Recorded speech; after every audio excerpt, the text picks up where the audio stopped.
Maxed out, put the pedal to the floor. Ay, on the road, here we go, here we go. Yeah, we winning by a landslide. Never see me coming on my landmine. Yeah, I ain't taking orders in command like. Yeah, you about to see me on demand like. You know on demand. If you ain't know, you about to understand. Yeah, I got the team by my side, right hand. Yeah, take it to a string, you ain't seen it like that. Yeah, and it's the dream, and we coming for the bag. Yeah, and we ain't never going back now. Future expedited, now we on the fast track now. They won't lend a hand, now they see us on the map now. It's time to act out.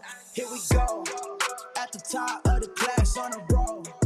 And it's time to run it up, yeah you know. Maxed out, put the pedal to the floor. Hey, on the road, here we go, yeah. At the top of the class on the road. Hey, and it's time to run it up, yeah you know. Yeah, maxed out, put the pedal to the floor. Yeah, on the road, here we go, here we go.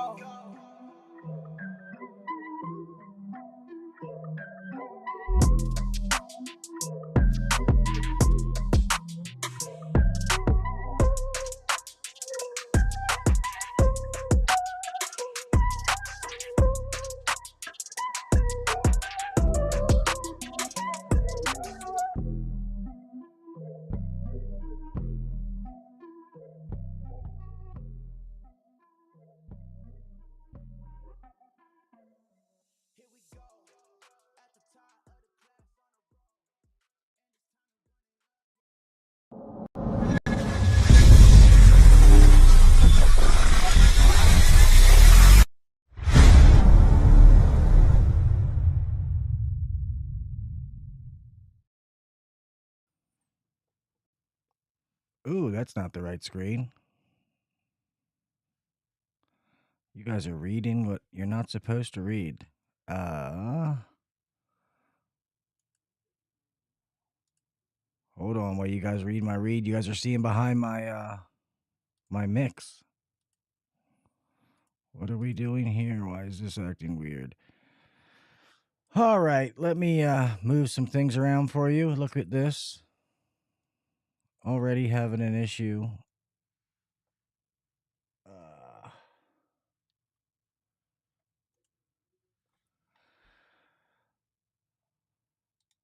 Here we go. Look at this. Look at this. Look at this. Look at this.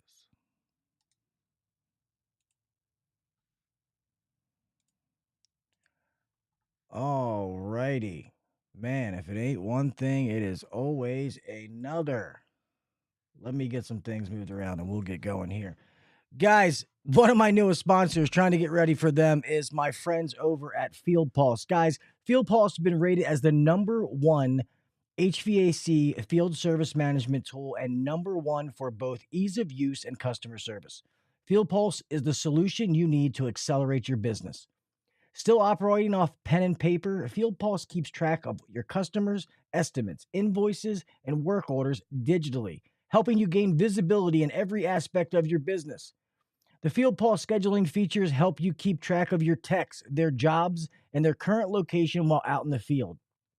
Field Pulse has maintenance agreements and the good, better, best proposal tool included in the platform. If you do commercial work, there's a project management feature to help you with the long-term work. On average, businesses grow 60% within their first year after signing up with Field Pulse.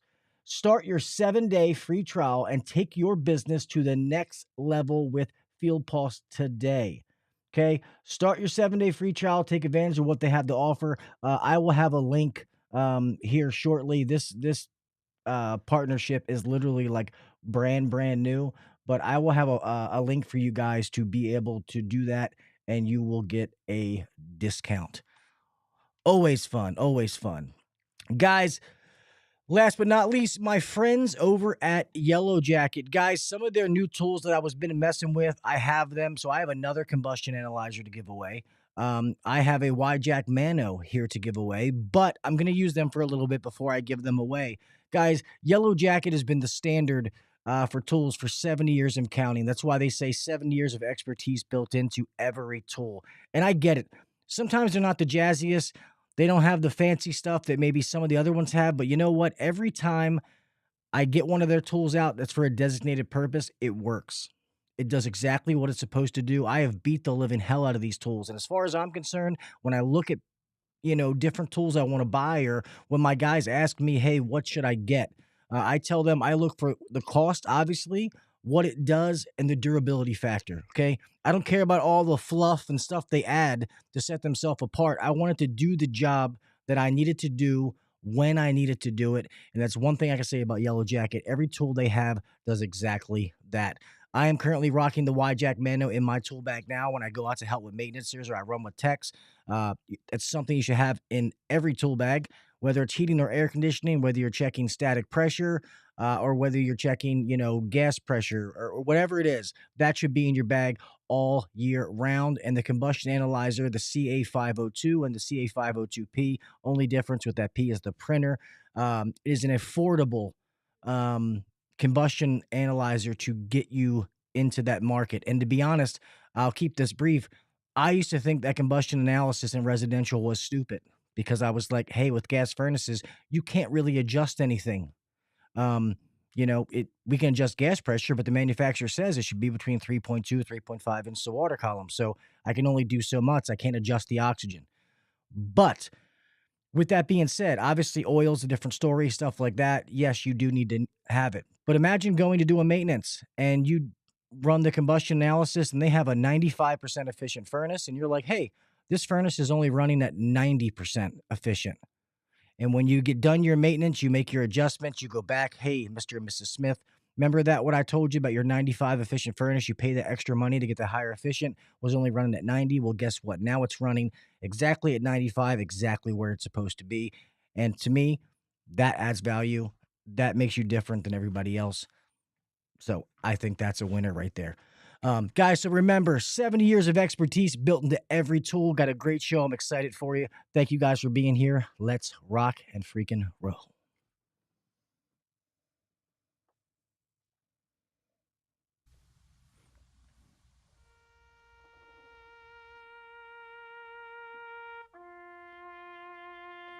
I pledge allegiance to the flag of the United States of America and to the republic for which it stands, one nation under God, indivisible, with liberty and justice for all. God bless the United States, and thank you to all those men and women who defend it.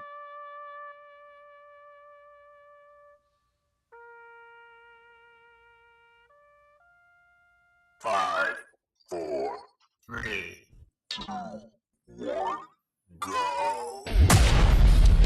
Welcome to the #1 rated HVAC podcast. If you're looking to grow in the HVAC industry, then you're in the right spot. Blue collar people talking about blue collar shit. Let's get better together. So turn up the volume, buckle your seatbelt, and let's welcome your host, Gil Cavey Jr.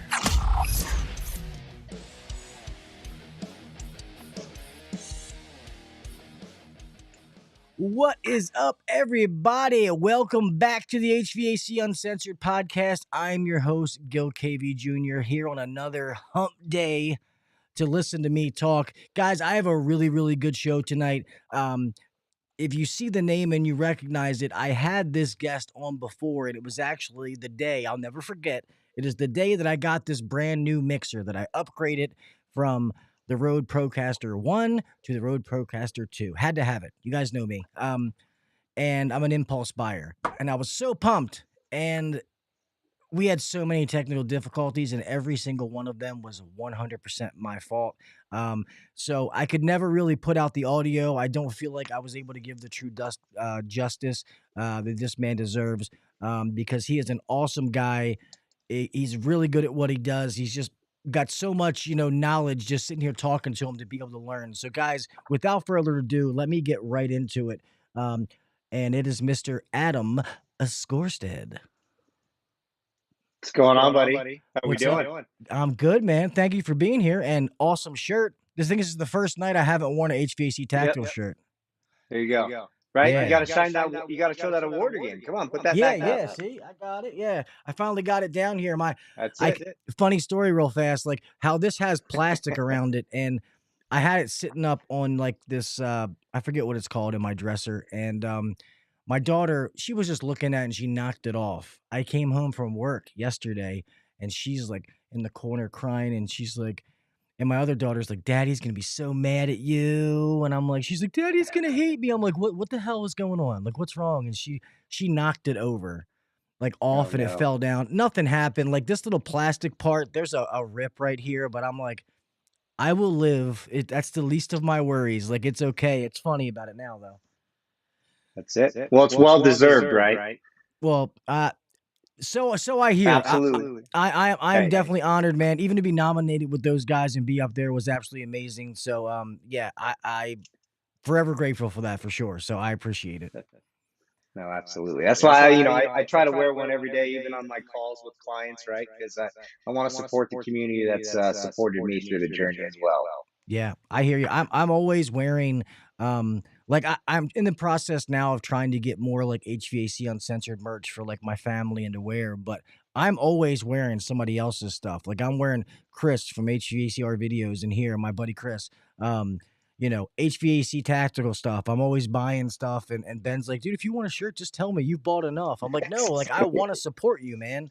Like all my different friends, Tersh and them. I wear the Service Business Mastery shirts. Yeah. Like, I want to support my friends, and you know, yes, I have that hat too. That's and, it.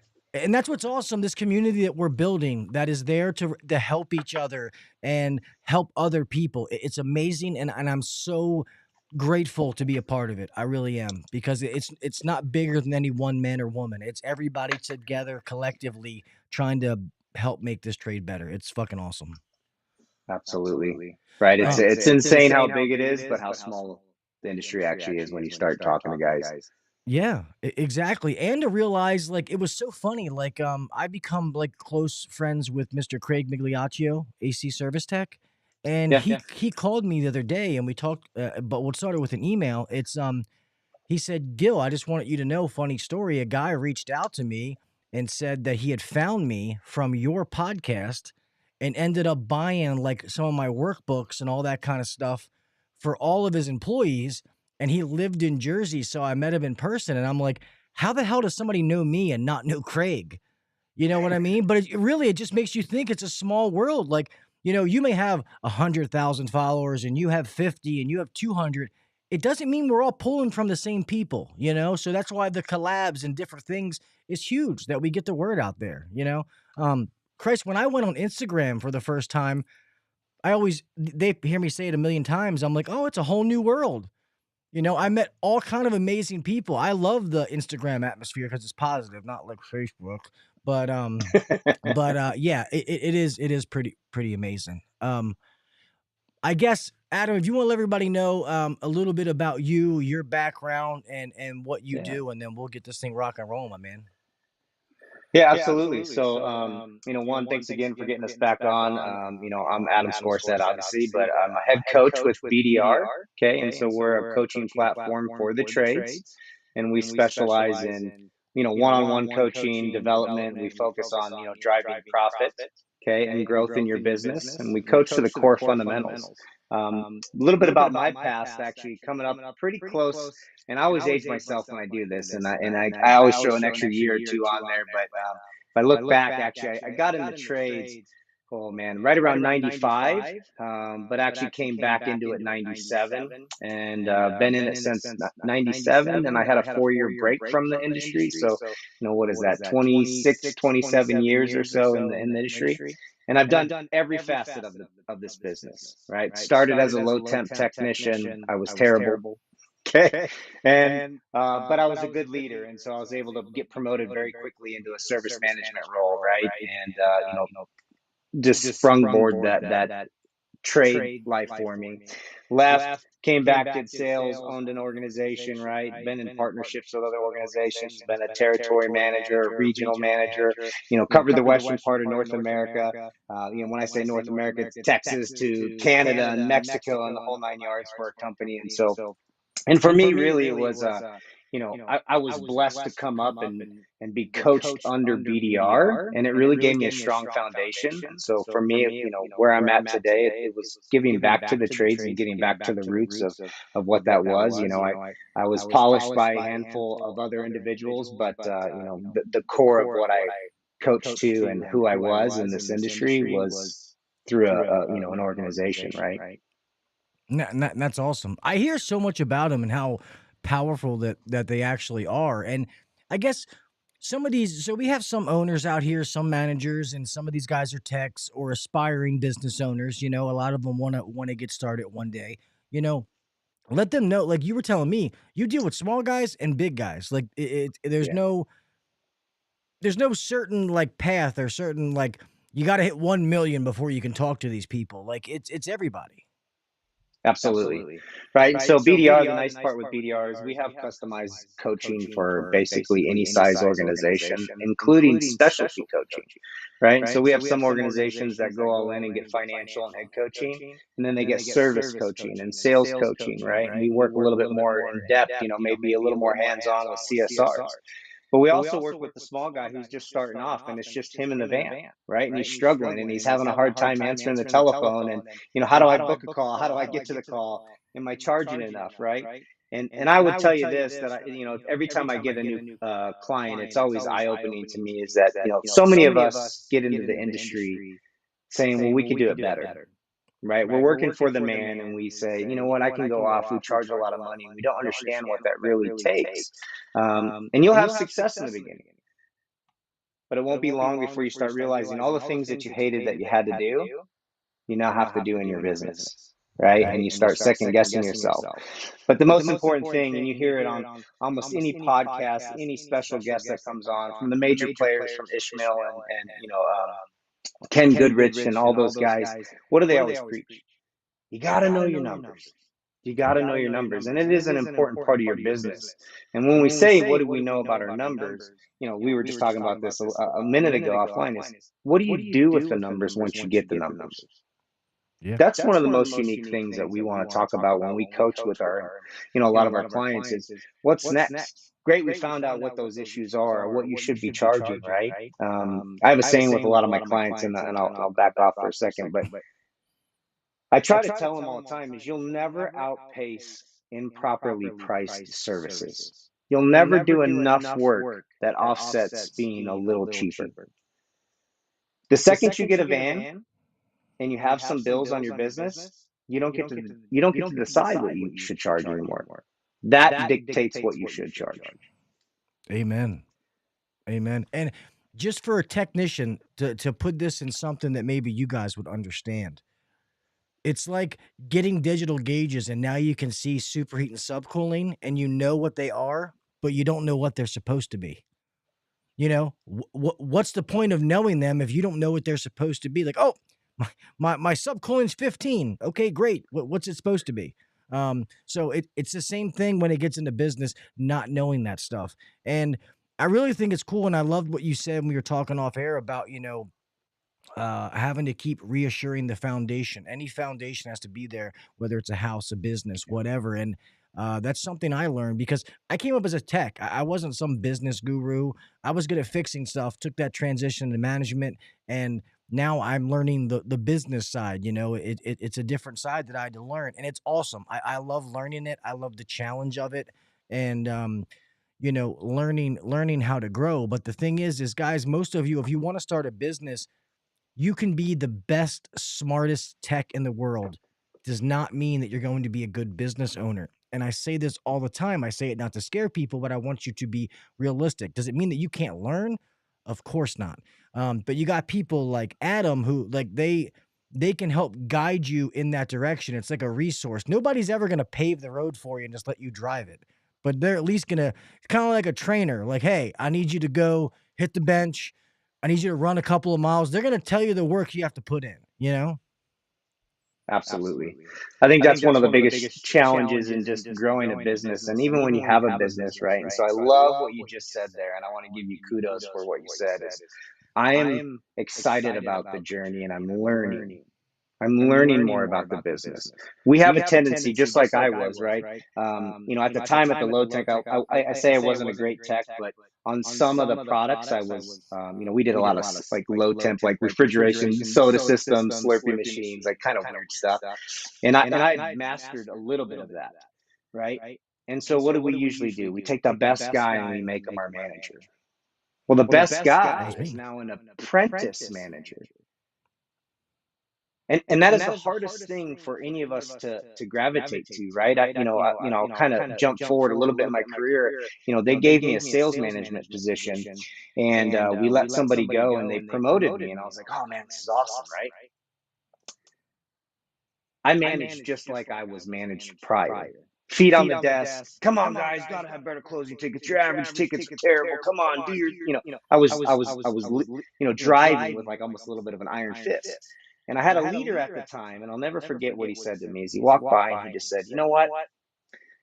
You're doing everything that got the last guy fired." And I'm like, "What?" Right? I'm freaking out, and I'm like, "Well, what do I do? What do you need me to do?" And he goes, "I don't know. I'm not the best leader, but it's not that." I went home and I almost quit. Like, screw this guy, right? But what I realized is I had to take a step back, and I was new. I was in a new position, and just because I thought I knew, I had no idea what that job actually entailed.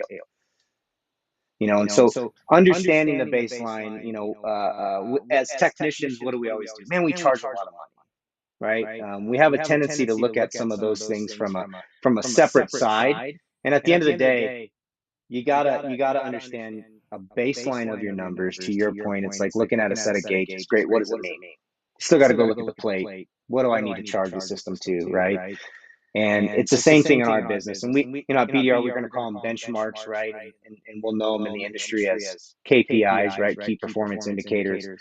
It's where are you at to a national average, right? And some of us are going to rank above, and some are going to rank just slightly below. But what does that mean for you and your market, right? At the end of the day, going back to what I said a second ago, like a broken record, is you'll never outpace improperly priced services. Yeah, and it's funny. I have a guy that I won't say his name. I won't put him out there. But he said something. He's like, "Yeah, I've been running these calls. He's like, I don't want to be one of those guys that charges $350 for a capacitor." And I said, "You know what? That's funny." I said, learn to get into the trade. I said, but once you start to get into business and learn the behind the scenes, you know exactly why they charge $350 for that capacitor. Yeah. Nobody's trying to be dishonest. Nobody's trying to gouge somebody. Is when you have nice vans, nice uniforms, a training center, you send your techs away to get the best training that you can get them. You know, Insurance, all these kind of things, in order to be that good company that's good for your employees, that makes them want to come to work and set you apart from the next guy. That costs money. Well, that money's got to be recouped somewhere, So yeah, maybe we have to charge $350 for that capacitor to be able to be that reliable, good-looking, well-trained company. So you don't know what you don't know. I get that, but just think outside of the box sometimes, because I used to be that guy until I learned, and I'm like, damn, we're not charging enough. Like we should charge more than this. So like now you're getting it. You know what I mean? Yeah.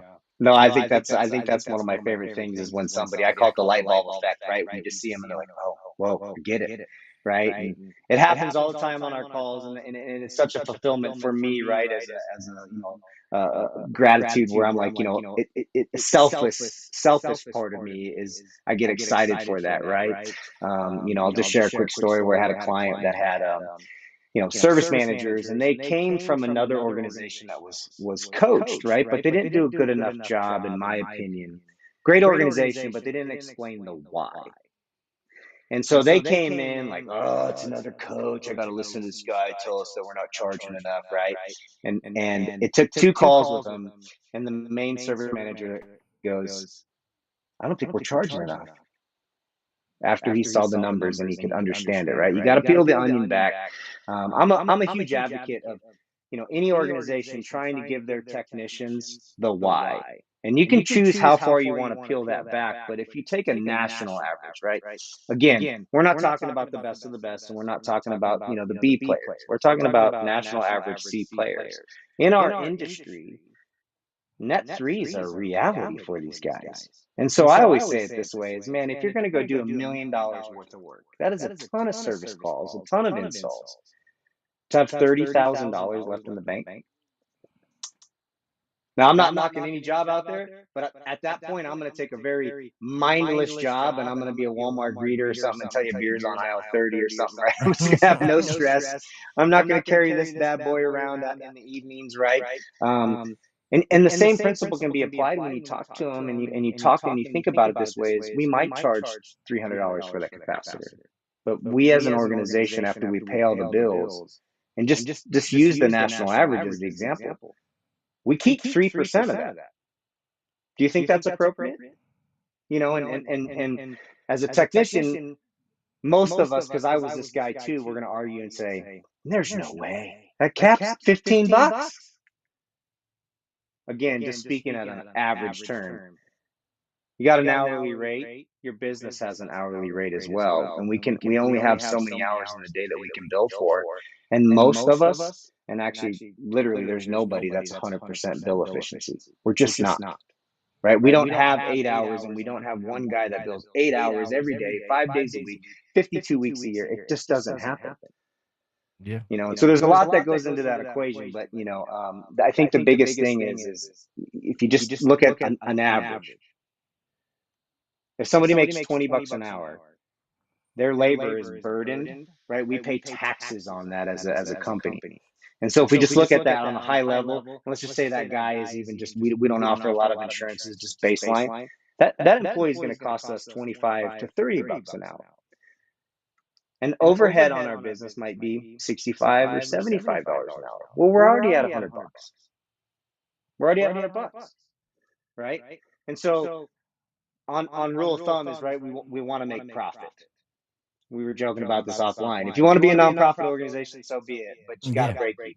Yeah. And so, you know, that's part of that journey. And so I won't go too far off into the weeds, but, you know, that's part of when we speak to it and you hear everybody say, you got to know your numbers. Great. What do you do with it? And what does it mean? And it's great. I mean, and that's great information. And I think that these guys need to hear this, you know, guys and gals, I'm sorry.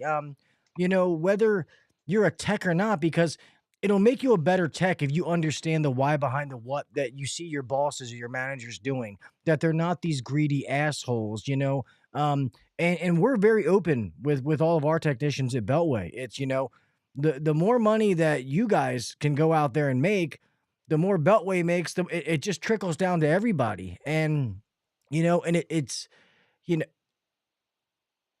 that's why I always stress that, you know, for the text, it's technical and communication. I don't use the word sales. I want you to be really, really good technical and be able to communicate what you do to the customer, and financially you'll be okay. And that's where the systems come into place. If you follow that same system, you have consistent service, you provide to everybody. Normally the outcome is where you want it to be because you're being consistent. You know, and when it comes to management, I was that guy. I thought that was the next step in my career. I'm like, oh, well, I'm the best tech. I'm selling the most. You know, my numbers are the best. That's where I got to go. And when I first did it, I was like, what the fuck did I do? Like, I don't want to be in an office, you know? I was finding ways to get back in the field, and it was a transition. And finally I got to the point where I loved it, because at one point I thought like, hey man, maybe I'm just going to go back in the field. Like, I'm just going to leave and go somewhere else and just get back in the field, be a supervisor, or just be a regular tech. Just pay me a good hourly wage and I'll do my thing, because I like to work with my hands. But like I said, the learning and stuff like that really, really helped me, you know, get into it. So maybe some other people want to know this. I'm curious to ask you this, since you deal with all the different ranges, the smaller, like 1 to 3 million guys versus, I don't know, the 8 to 10 or more, like the 1 to 3, like what is their biggest hiccup that you find you have to deal with all of them versus the 8 to 10 guys? What would be one of their more common issues? Yeah, so great question, and I'll say it this way: one of the biggest hurdles in business is the $1 million mark, right? It's when you start really pushing against, you know, what can we handle? How many people can handle it, right? And it always comes back to a call count. Maybe we'll cover that in a second, but in that you know, kind of that range, if you will, right? And let's just, you know, keep it up to about $3 million. One of the biggest challenges that we see is they're busting at the seams most of the time, unless they're in a sweet spot. Okay. And I'll explain the sweet spot in a second, but we need to add overhead. And it's usually staffing and support people internally, which that then costs us overhead. So they don't go out and they don't go produce money, and right. And so we now have to pay somebody a salary or additional hourly wage, right, to be a CSR, a receptionist, a service manager, a sales manager. And can they go out and be productive a couple hours a day? Possibly, right? And when we're on the smaller side at about 1 million or so, that employee is probably going to have a dual role, half in the field, mornings covering service tickets, trying to uncover, where can we get better training. As they get bigger, we have a little bit more dollars there to take a little more risk sooner, right? Because even if you're on the national average, think of it this way. Again, we don't coach the national averages, right? Everything we do is we're always trying to drive you to, what does everybody talk about? Everyone talks about net 20s, right? That's what you hear all the big dogs. Oh, that's where the sweet spots are. And if you price yourself to that, I call it the oh crap money. Right. I'd say another word, but so, it's the oh crap money. It's like, well, you forgot you needed tires on your truck. You forgot the transmission went out in your truck. You forgot that if a company's paying for their, some of their tools, maybe torches and recovery machines, right? They fail, and we've got to replace that.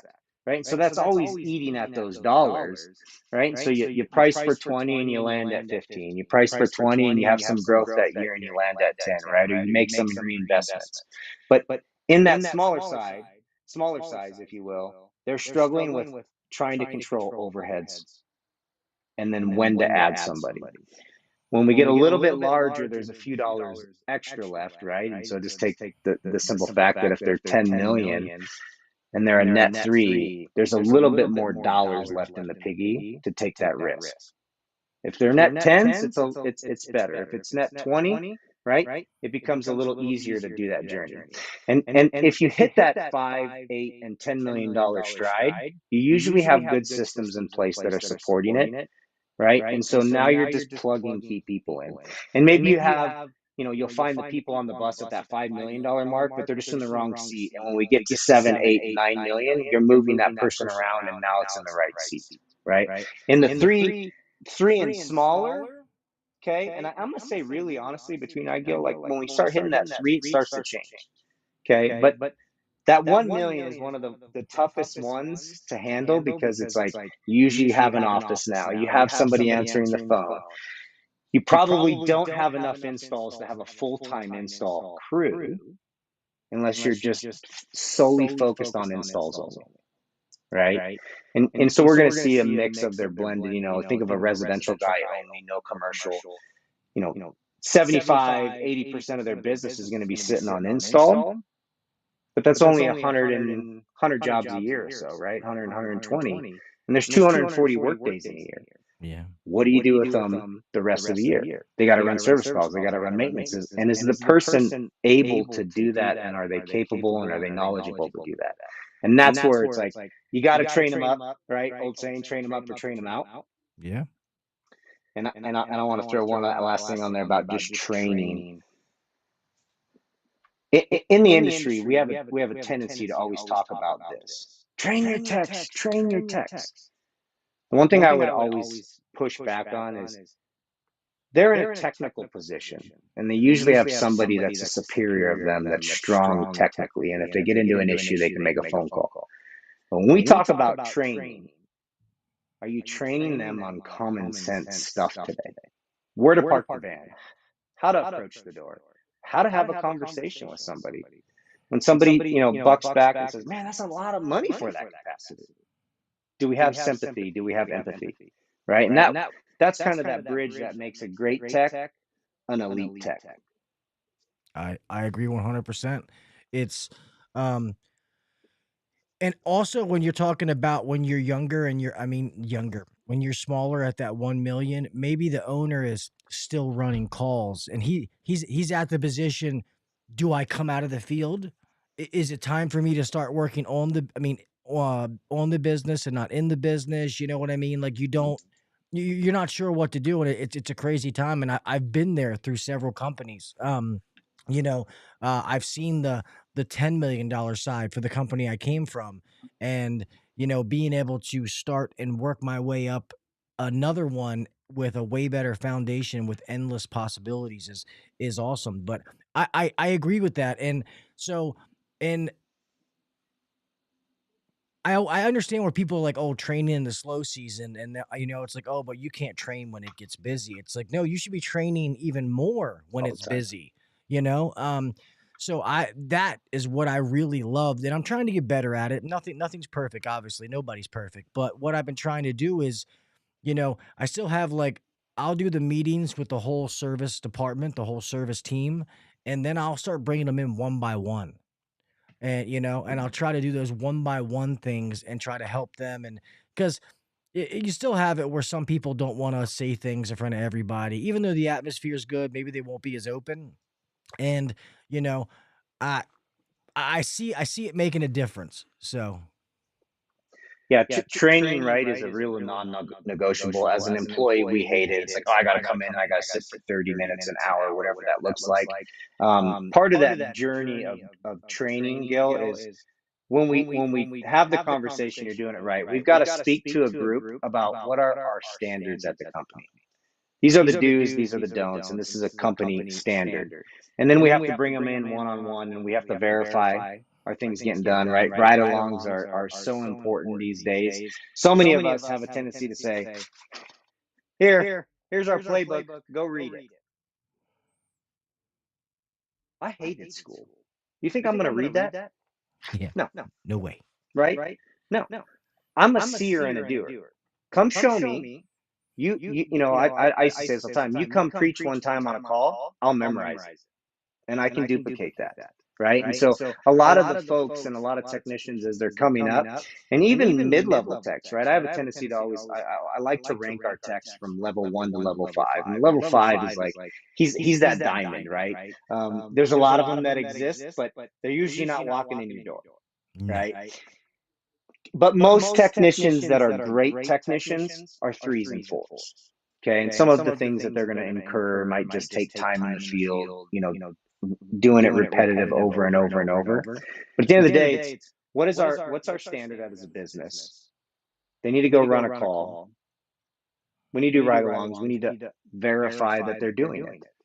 Right? And then critique them, right? And so, the one thing when we give, people hate to be critiqued, right? Yep. And so use it as this, it's constructive commentary. Just commentary, I'm a commentary, I'm calling the game, just how I see it. That's it, right? There's nothing bad, nothing great about it, but just take it, right? And so I made a note because I wanted to bring this up, and it's a great time probably to tee up off of that. Is there's bad, there's average, there's good, there's excellent, and there's elite. And to get to excellent and elite, there's a fundamental foundation there that makes those two there. It takes special skills, and you have to. Like, this is a non-negotiable. Focus on communications. You gotta be able to communicate well with people. And that takes time. Yeah. And I got some guys that are, I had that gift of gab. I can talk to anybody. It comes natural. Some people have it. Some people don't. And that's why I always tell them, it's just, I feel like if I tell some of them, like, hey, like, you're one of the better techs here, technically. Like, your shit. We just need to find a language for you to be able to explain exactly what you're doing to the customer so that you're not too techie, but you're also giving them what they need. I said, that's all I want you to do. I don't want you to go up there and, be the ShamWow guy. You need this in your basement right now for $3.99. You know what I mean? Like, that's not what I want you to do ever. With us, if you're dishonest, I don't care if you're the best tech in the company. You get one warning, you do it again, you don't work here. Like, that's, I just don't want that. And Yeah. I feel like too many guys hear that communication side and think, oh, this guy's a dirty salesman. And we have to stop that whole mind F, because it's not.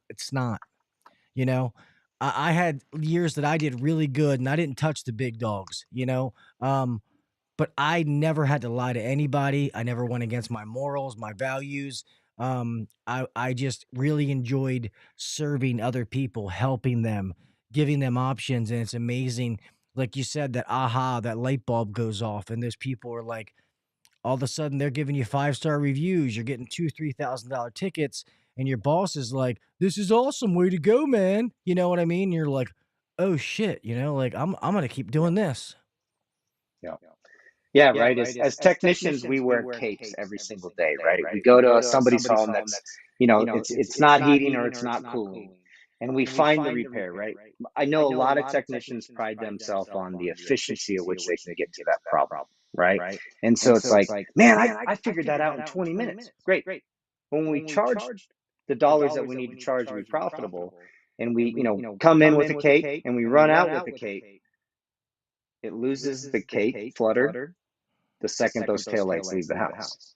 Okay. And so I'm a firm believer of, there's a couple things here. We have a tendency as technicians to always tell them everything the system's not doing. Right. And most companies are charging a diagnostic, and some of them aren't outwaving it. Right. Hey, we come out, we do a full diagnostic. Well, doesn't that mean when you find the problem and you fix the repair, you have to finish it? Because sometimes I can't complete a complete diagnostic of the system until I fix a component, or there's other components that I can verify, right? And so I actually am a firm believer of this. You're doing the customer a disservice when you don't finish it. Oh, it's a cap. Woo, look at me, I'm a hero, right? Amen. Oh, I got Amen. you cooling in 5 minutes. And so, you're hitting the nail on the head, and we have to do a better job of just informing and educating the customers of what the system is and is not doing. Go ahead and tell them, hey, I got some good news and some bad news, right? And however you want to articulate that, it's got to come from you. It's got to be authentic from you. But tell them what the system's doing, and tell them where the issues are, right? I mean, I'm a firm believer of this, guy. For almost anybody, is 20% of the time that a capacitor fails, it's not from the cap. There's other outlying issues there. But what do? Replace the cap, and we've all gotten these phone calls. Gil was just out here like 2 weeks ago, and we look and it was 7 months ago, but to the homeowner, it was just recently, right? Yeah. Or maybe it was relatively recent. Maybe it's been a couple weeks and the condenser fan motor finally dropped out. But we didn't educate them of what we're finding. At the end of the day, if you educate a customer, they're going to spend the money that they feel appropriate. Yeah, Can I make you spend any of your money? No. Yeah, no. People just want you to be honest with them. Tell them the truth and let them make the decision. I'm not trying to guide them in any way. I found this. Normally this is an issue, but guess what? You don't have that. Like, this is good. Like, that's awesome. It was really good to see that. But you do have ABC. There are issues that we need to get this system back up to manufacturer specifications. You know what I mean? And people just, I love that. yeah, and they respect their time. Like you just said, how many times you go out, you change the capacitor, you never, the guy comes off the porch, like, oh, it's outside. It's outside. You never even go inside. You do the capacitor, you charge whatever your company charges, you leave. You think you're the hero, and then the guy calls back the next day. My system's not working again. Like you said, Gil's just out here. Water's on the floor. You didn't even go inside and see the filter that's plugged up, the drain that's clogged. So you did do a disservice. I'm sorry. You didn't do your job. That's just the truth of the matter. We've all been there. You have to evolve. Just like we evolve as men, as fathers, as employees, whatever it is, you have to evolve as a tech. If you're still that guy doing the bare minimum, are you really being a good tech? Let's just be honest with ourselves. You're not. You're not, right? And I'm going to say in all those, bad, good, average, right? You're not even hitting an average technician. Now I get it when it's crazy and it's I'm in Phoenix, right? And we get 115 degrees and you get slammed, but the most important thing is the customer still paid for your service. Provide the service. And so you hit one of my favorite sayings of all times. Everything we check is to manufacturer specifications. So I can, if I have a company logo on my shirt, I can cover it up. I'm not the bad guy. The manufacturer states it has to be within these specs. I'm just giving you that information. Are we within tolerance or are we not? What you do with it, Mr. Homeowner, Mrs. Homeowner, that is totally up to you. But I know I get to sleep at night. Why? Because I educated you. If you just do those little basic things of, let me finish the diag, and let me tell them everything that the system is and is not doing to manufacturer specs, you'll slowly become a rock star in this industry. Amen. That's all I got here. Oh, and then got a microphone in front of me. It's like, but no, it's the truth. And like, I always say that you don't know what you don't know. But I say at the end of every show, if you want to know something, you can find out. There's resources. You're learning. Take these and incorporate in them, as far as what you're doing. We've gotten to the point now where even in the busy time, our techs, I don't care if it's 100 degrees outside. I don't care if it's 60, 70, or it's 10 below, whatever. It's, they get 4 calls. 4 calls. And I want them to go to those 4 calls and do the best freaking job that they can do for those customers. Because, with our club members and stuff like that, they'll never pay for the same part twice. Because if we're doing our job properly, they shouldn't have to. Like I always say, compressors don't die, they're murdered. It's normally, we just don't realize that, normally they replace the system before it ever happens again. Like, be thorough, know what's going on, be different. And, we had somebody explain to us and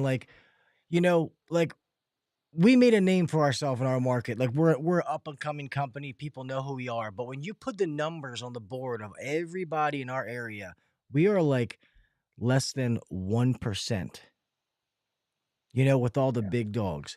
So people are like, oh, we can't grow because of these companies. Bullshit. There's enough out there for everybody. You know what I mean? If you're different, you provide a different service, you can get the phone to ring. So it doesn't matter what market you're in, how many, companies are around you and all that kind of stuff. I hear people say that and I'm like, and I talk about Tersh. I'm like, Tersh in Savannah, Georgia, their population is not crazy. He's booming down there. So you can make the excuses or you can find out a way to get past this roadblock. It's that simple. Yeah. Well, what is he doing, right? He creates a culture. Right, he created a great culture for his team, and they run a standardized call. Now, are they uniquely different, right? You and I are probably very similar in how we would handle a customer. There's going to be some tweaks to our calls, but at the end of the day, I bet you the ingredients of what was done on that call is going to be the same.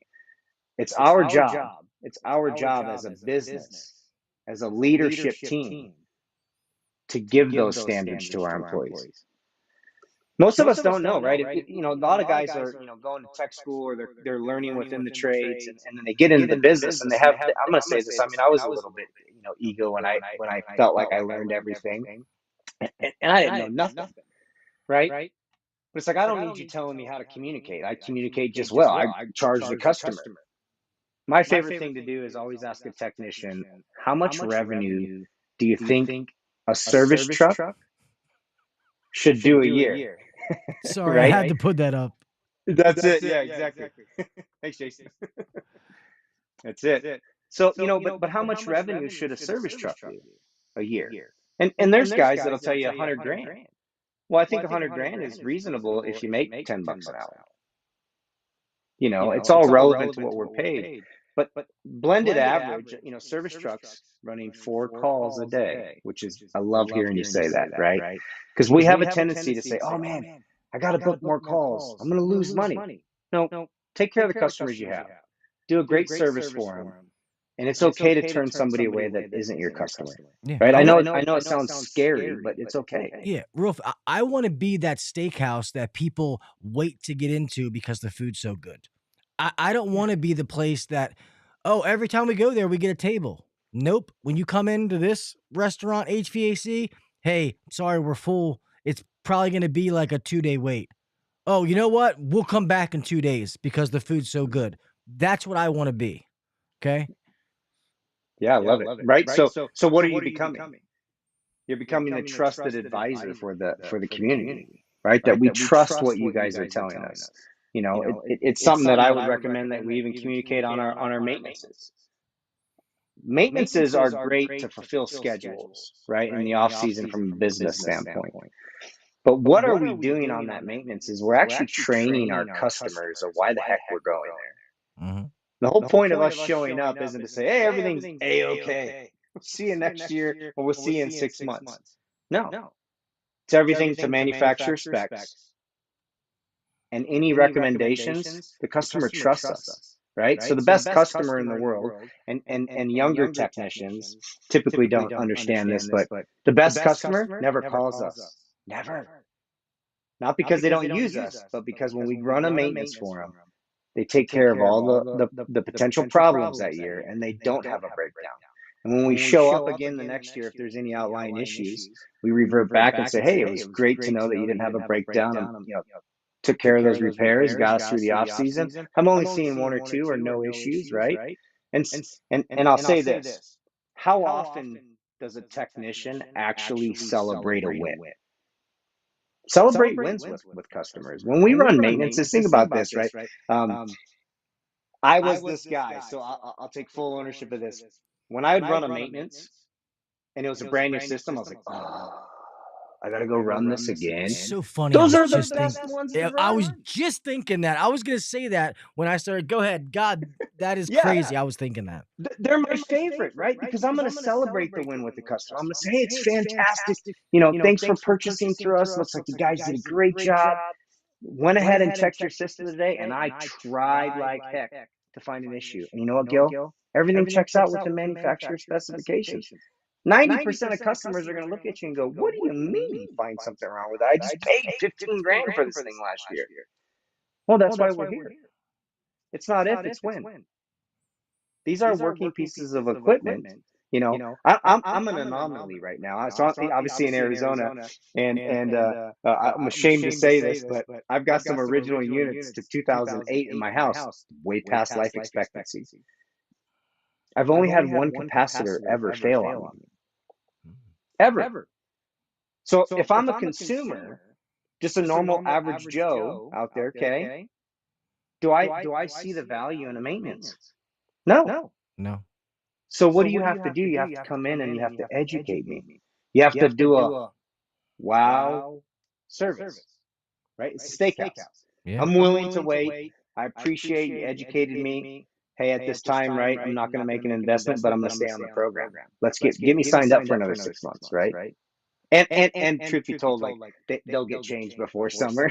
We already heated up here, but it's like just being lazy myself, like an average consumer. Wait, I'll just take care of it next year. Made it through another season, right? So if I'm that way, and I come from the industry, I've owned businesses, right? I've had partnerships in this industry. I've done every facet. Why would our consumer be any different? The only way that it's going to change is somebody come in and educating me. Yeah. And like you said, go ahead. Sorry, go ahead. No, I was just going to say, and if you go out and you educate, and like in worst case scenario, that's what they say. You know what? Hey, I'm not going to put any money into it right now, but I'll stay on the maintenance plan or club membership. Okay, that's a win. Your job is just to advise them, educate them, not beat them up and take their wallet, I tell the guys, if you go in there and you get them to become a club member and you get a review, as far as I'm concerned, that's a win. Amen. I'll take that. That's okay with me. What were you saying if you were an owner? No, I was going to say, right, because it's just an average.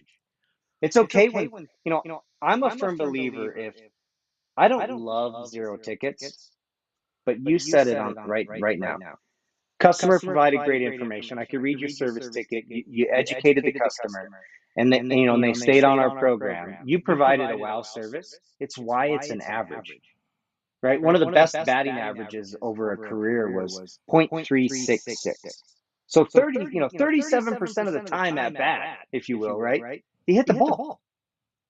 We don't. That's why it's an average. Average ticket means you're going to have a couple donuts, right? Do we want them? Of course not. But are you going to have them? Yes. But what I don't love seeing is we go out, we spend an hour, and we charge a service call fee, and there's no notes on the service ticket, right? there was no maybe accessories options, right? Where it's like, hey, I didn't know, like I say this all the time. I kind of revert back. I walk into my super Walmart, right? And there's now like an 8-foot counter to thermostats in mine. I mean, we know Home Depot and Lowe's and everybody else got into it, right? And if you're parts of the country that has Menards and Ace Hardware's, they've got them too. But here in I'm west of Phoenix, but mine right down the street has an 8-foot counter dedicated to thermostats. How many of your customers have this? Smartphones. Every one of them almost, right? My parents are, they'll shoot me for this. I think they're 77 and 76 this year. Damn iPhones. Yeah. Now, do they want a smart control? No. But it'd be great to know that it's out there. And if you ever like and you start traveling and do whatever, somebody could educate them. They just bought a new system. Yeah. And the company who educated them was like, here it is. And so I'll say this, an option of one, even when we have a repair, right? Come out and hey, your cap's bad. Option of one is an option of none. Because all you're saying is, yes, I want it. No, I don't. There's only two ways you can go. If we give them options on the repair and say, hey, at the end of the day, here's a couple of my findings, or even on a system replacement, right? We give options, good, better, best, right? Great, fantastic, whatever words you want to use, okay? Bronze, gold, platinum, whatever that looks like, it's options. Customers want options because they know they have them in anywhere we go. So, for me, option of one is an option of none. Yeah, I love that. And just think about how we like to buy. You don't go to a restaurant and read a menu and there's only one thing, like, oh, I guess I'll have the chicken, and like some people might find this real fast before I get into my point. My friend Rookie said, not all reviews are good. Well, they should be, because if you're doing what you have to do and you ask for it, the way that we ask customers is, hey, Mrs. Smith, everything's all going, if you wouldn't mind providing me with a 5-star review, if you think I did 5-star service today, if I did not, would you let me know what I can do to improve? Most of the time they'll tell you, oh, well, I wish you would have put your booties on a little bit sooner. You're going to address the issue before they go there. You know what I mean? And then I'll tell them, well, you know what? It sounds like I didn't earn a 5-star review today, Mrs. Smith.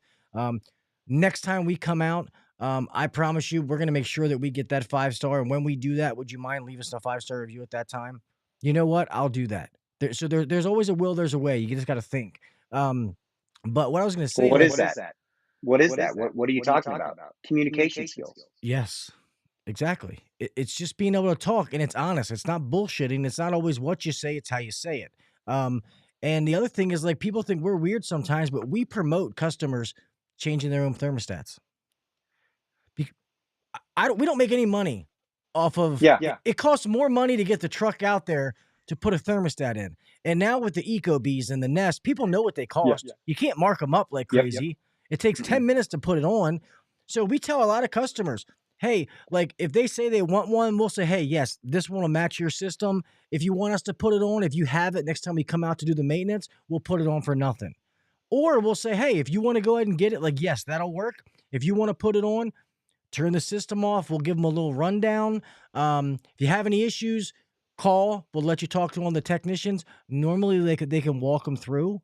And if they can't, it's like, hey, then we'll be there to come out and save the day. And people like that because it feels like I'm not digging in their wallet for the dumb shit. If I'm going around getting $400 or whatever it is for a thermostat, I'm gonna.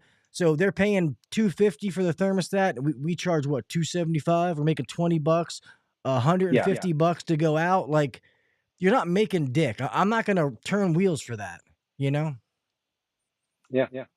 Right, it's a hard thing, especially like the thermostat is a unique one today. You hit the nail on the head. That if you actually look how some of those should be priced, like the EcoBees and the Nest, they're $600-700 retail for us to go out and do them, right? And to make the margins and the dollars that we need to support the business. The difference is why we're there. It might be on our truck. We educate. That's what is that? We're educating the customer. So going back to something you said earlier is we don't sell. right? No one loves to be sold anything. I like to buy, and I like to buy because I'm educated and I like the person that's educating me. So just be that person, right? At the end of the day, it's like we just have to have a little bit of a humble pie to us, right? And we don't create this overnight, right? I didn't get to where I'm at today and be able to preach to what it is, and same with you, because we've been in the industry 6 months or a year or 2 years or 3. We spend countless hours, reading books, listening to podcasts, right? Finding mentors, people to have conversations. I mean, let's be honest, between, social media platforms via Instagram, even going back to the Facebook, right? There's groups on there that you can just follow and read, and you'll pick up a little bit every single day. I say It's that at the end not of what every you show. learn. Yeah, go ahead. Sorry. No, Go ahead. I say at the end of every show exactly what you just said. Yeah. Well, when do we learn, right? It's not the 8 hours that they're in that you're on the clock. It's the 8 hours you're at home. Amen. Right? And I'm not asking anybody to do anything above what they should be doing when we have families, but if you'd be shocked if you just absorb 1 hour a day of information in some facet. Read a book, start with just reading 10 pages. Okay, like I actually struggle reading because I'm blind in one eye, and so like the pages get blurry after a little bit, right? But if you can read just a little bit, or you can listen to a podcast, get an audio book, you'd be shocked, and you just slowly put little tidbits in there. And then for this is, I would say this: don't try and read or listen to an audiobook or a podcast to memorize every win. Take one takeaway and apply it to your life. Yeah. Amen. And normally it also takes you got to be pretty decent technically, because you got to have, and sometimes you might be confident when you shouldn't be technically. We've all been there. But if you have some kind of confidence, that's when you can start to get to the point where you can start to try to communicate, because you're not second guess your diagnosis. Oh, I don't know if what I'm telling these people is actually the truth. But I did this, and I wasn't 100% with it, but it's called the radio challenge. Stop listening to the radio for 1 year. I would only listen to audiobooks, to podcasts, different things like that, something that was going to benefit me. And, Ryan, the owner of Beltway, you guys have seen him. He's been on here. He always reads. He got me into it. Like, he would make us hey, I want you to read this book and we'll talk about it. I'm like, dude, I don't fucking read. Like, what are you doing? Like, I hated it. But guess what? You have to be uncomfortable to grow. If you are comfortable right now, then you're not growing. Okay? You have to push yourself out of your comfort zone to be able to grow at anything. So, it's one of those things. You're uncomfortable. You learn something new. You get better. You're comfortable for a little bit. Like we just said, enjoy that win. And guess what? It's time to get uncomfortable again. That's the way it has to happen. And I've learned so many things about business, about culture, about management, about myself, finances, all kinds of things I've learned by not wasting that time listening to the same damn songs over and over again. And people always say, I don't have time. And I was the first person to use that excuse.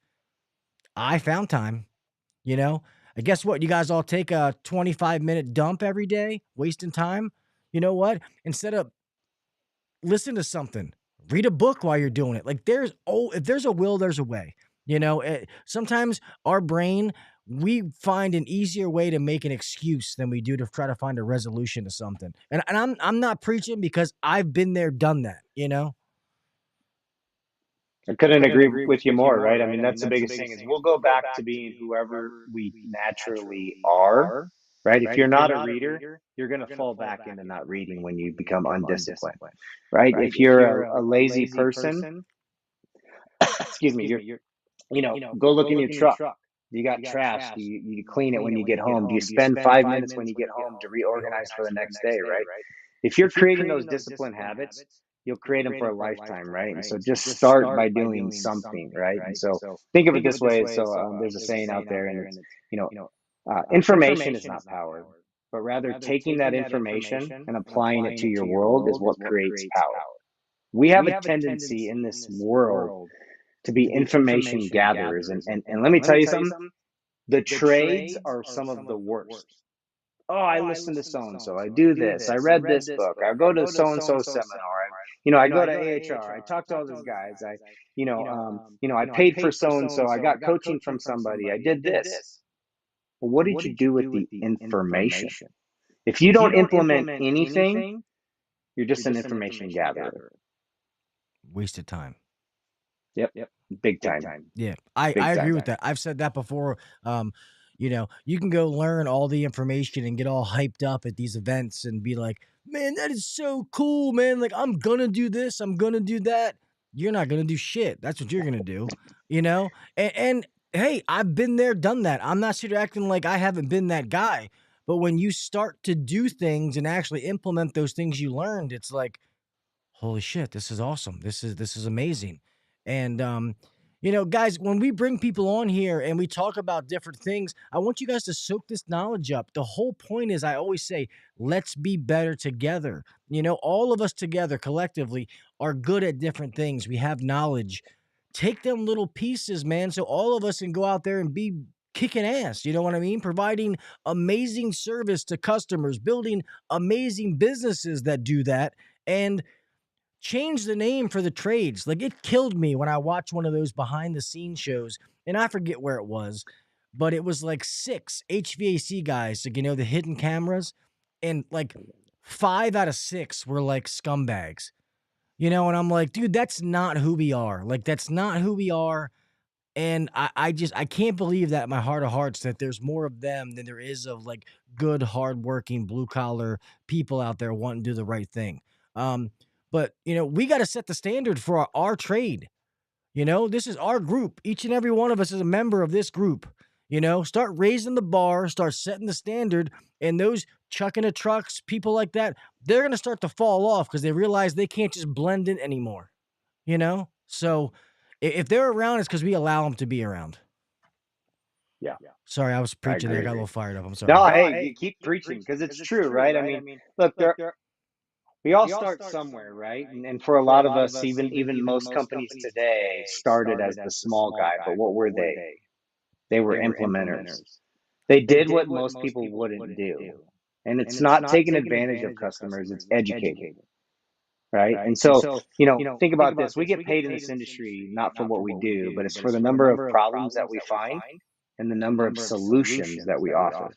Yeah. And sometimes it's not a problem. We uncover something. Somebody maybe, is concerned about air quality. Somebody's concerned, they're having power surges, right?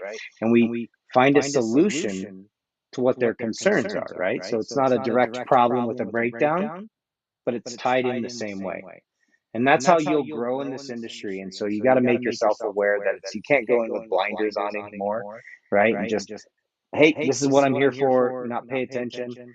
Some of the low-hanging fruit, right? And just talking about like other things are, CO detectors. The average homeowner has no idea that the actual manufacturer only say that they last 10 years. Some of them are 5, but most of them in homes are 10. Now, whether or not you take care of that repair, that's up to you and your organization.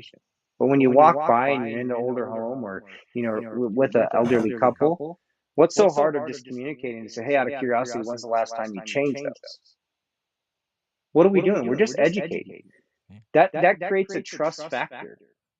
Yeah. Right? And what are we always trying to be? Trust advisors, right? Exactly. And it's funny. We had this conversation today, and I love it. That's why I'm going to say this. If you go into somebody and you're like, and you tell somebody, I'm a trustworthy person, you're going to be like, okay, you're full of shit. You know what I mean? Yeah. I can't tell you I'm trustworthy, but if I walk behind somebody in a restaurant and I see a $5 bill in the round and I pick it up and I say, hey, is this your 5? Now they think I'm trustworthy by my actions, So when I go in and I talk to like customers, a lot of times they don't even know what these accessories are. They have no clue. We assume they know and they don't want them. A lot of times I'll tell them like, hey, your system's awesome. It's clean. It's a newer system. It's efficient. But do you know some of the things you can add to this system? No, I have no idea. Oh, do you know you can add these cool things on it to clean the air? It'll catch more dirt in your filter. It'll make it so it's almost like hospital air. So, allergies and stuff like that. They're like, oh, I didn't know that. Like, yeah, we can put humidifiers on here I won't go through every single thing, But a lot of times people are like, oh, I had no idea about that. Agree. Too many people have no idea what our services are. They just think we fix problems, right? What this industry is most of everything we do is reactionary. Customers call, and then I hate to break it to all the technicians out there, and even to the business owners. Are there a few random crazy lunatics out there that just love calling us? Okay, maybe. But think about this for a second. They're uncomfortable. The system's either down, they're having issues, it's not keeping up, right? It's taking time out of their day, and what do they got to do? They got to call us. So they're already unhappy. And when we show up at the door and we're carrying our baggage for the day, it only makes it worse, and that wow service is gone out the window the second you walk in that door. So nobody loves calling us. Do they love the after effect? Absolutely. But you know what they also know? It's broken and I have to spend money. What's it costing me? Yeah. So go in and just educate, right? Going back to just everything we keep talking about comes back to the very beginning. Just inform, educate, have a conversation with the client.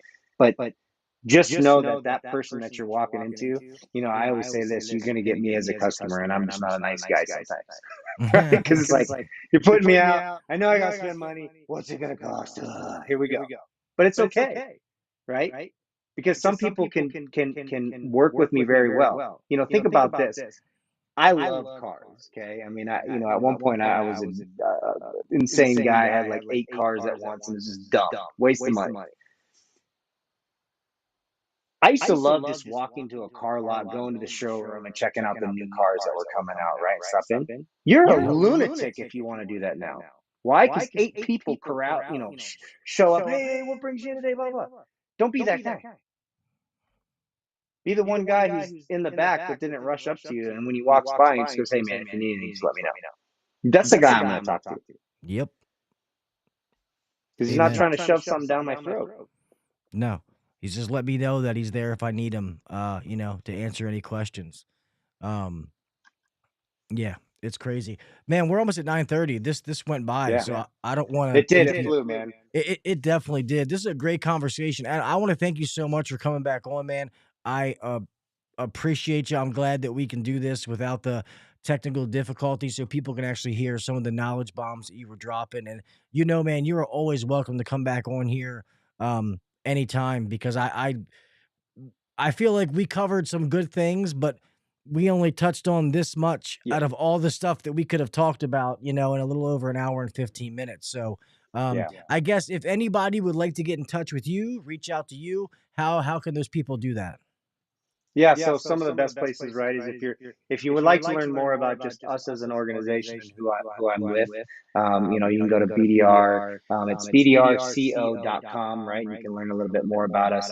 And you can reach out. You can shoot me an email anytime. And it's just Adam, my last name, Skkorstad, at BDRCO.com. And we're always happy to help. And if anybody knows you directly, right, feel free to reach out, and you can send them my cell number. And I'm always glad to reach out and talk and help answer anything. You can shoot me text messages. That's what this industry is about, is giving back and having conversations and helping people over road humps and challenges, right? And a lot of times what we do is just having a conversation. Yeah. It's amazing, and it's powerful conversations. So, guys, if I didn't say this before, so obviously BDR, they have different people, sales coaches, technical coaches, all that kind of stuff. Adam is a head coach there, so he helps people in a couple of different facets. So just so you guys know, if you are one of those people that's a small business owner or big business owner or whatever, and you're stuck and need help, I highly recommend Adam. You just heard some of the things that he talked about, which we said was just a small piece of the puzzle. So it's definitely legit help. And a lot of us in the industry, influencers, podcasters, we all know Adam, for that reason, because he's very good at what he does. So thank you, buddy. I'm going to close this show. I appreciate your time, man. And we definitely got to stay in touch. Appreciate it, brother. Appreciate it. Look forward to it again, man. Yep. Thanks, my man. See ya. See ya. All righty, guys. Let me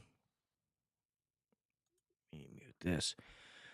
Man, so this was fun. Real fast, thank you to everybody in the chat, man. When I get these conversations, it's hard to sit here and look at the chat as much as I possibly can and still be engaged in the conversation. But thank you for all of you that are here. That we're communicating, saying different things, talking football. I wanted to chime in a few times, but I couldn't. But Mr. Tons, Jason Johnson, rookie. Obviously, I appreciate my moderators. Thank you guys. Mr. CY Young, Sam Andrew. Let's see who else. I know Chris, HVACR Videos. Thank you, buddy, for coming in. Mr. Reliable, what is up, my friend? I can't wait till you come on here soon, buddy. Also, Reliable HVACR Adrian has his own podcast. Go check out his. Just like this, he does it live. Go check out his podcast as well. Mr. Kraus is here. Mr. HVAC North, what's up, my Canadian brethren? Thank you for being here, my man. I want to try to make sure I did not miss anybody. I know Hughes was in here earlier. If I missed you, I'm sorry. I think that I saw. I think I'm saying everybody. Thank you guys for being here. Very, very good show, man. I have a jam-packed week next week. I'm almost positive that I have Tuesday, Wednesday, Thursday. I'm gonna have podcasts. So I got a jam-packed week, a bunch of awesome guests coming up. I'll put out the show links like I did this one in advance so you guys can know. But yeah, let me see. I'll actually tell you. So the 23rd is dropping the Blue On news that I've been telling you guys about. Don't forget that. Huge, huge news that I'm going to be letting you guys know about. And let me see. I want to make sure I'm not getting my weeks mixed up here. Come on, man. Come on. Trying to hurry up and do this. Pull up my digital calendar.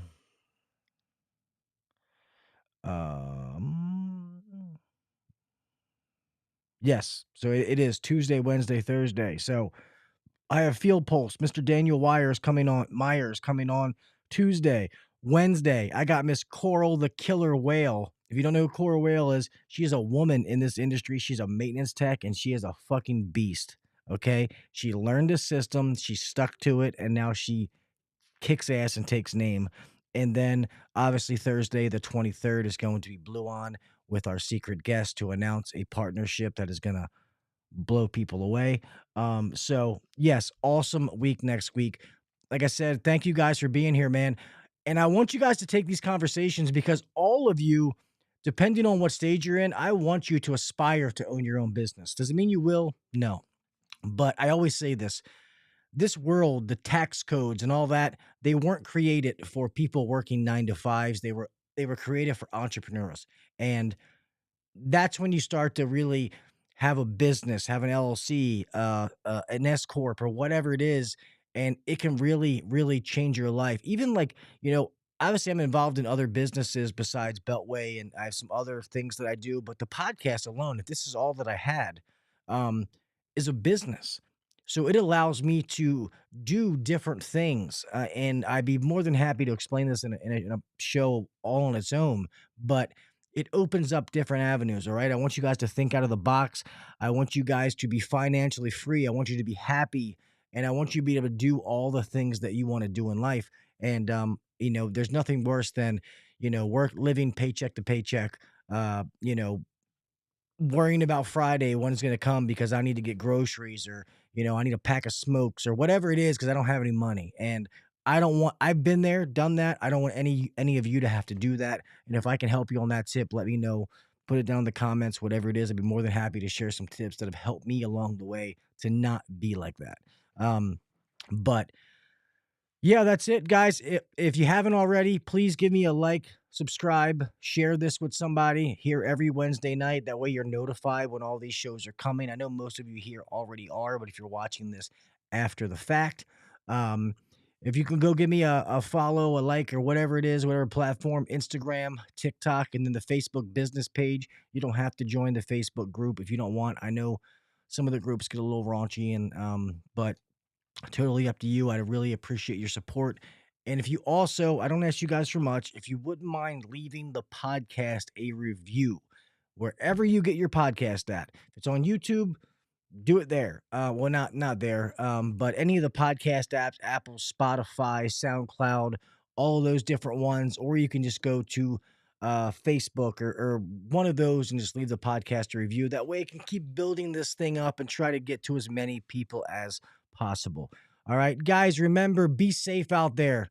All right, we all got somebody to make it home to. I want you to make it home the same way that you left.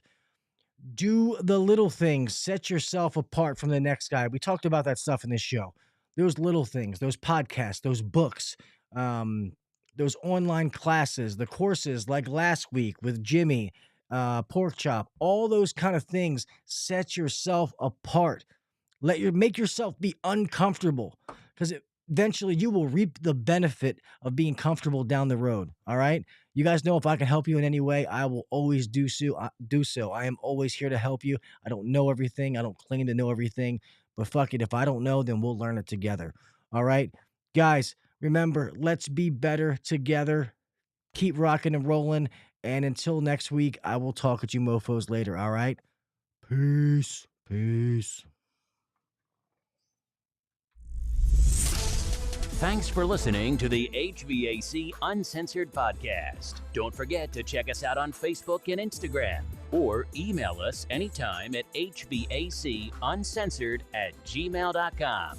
Now, get back to work. Shut this down. The views and opinions shared on the HVAC Uncensored Podcast may not necessarily be the views and opinions of our sponsors or guests. Real fast before I end this, guys, make sure you're here next week. 3 shows. Also, next week, with this episode going out on Monday, I should break 3 million audio downloads. So I'm hoping to announce that next week. I don't know which show it's going to be, Tuesday, Wednesday, or Thursday. So please come check it out. All right. Have a great week. Have a great weekend. See you guys later.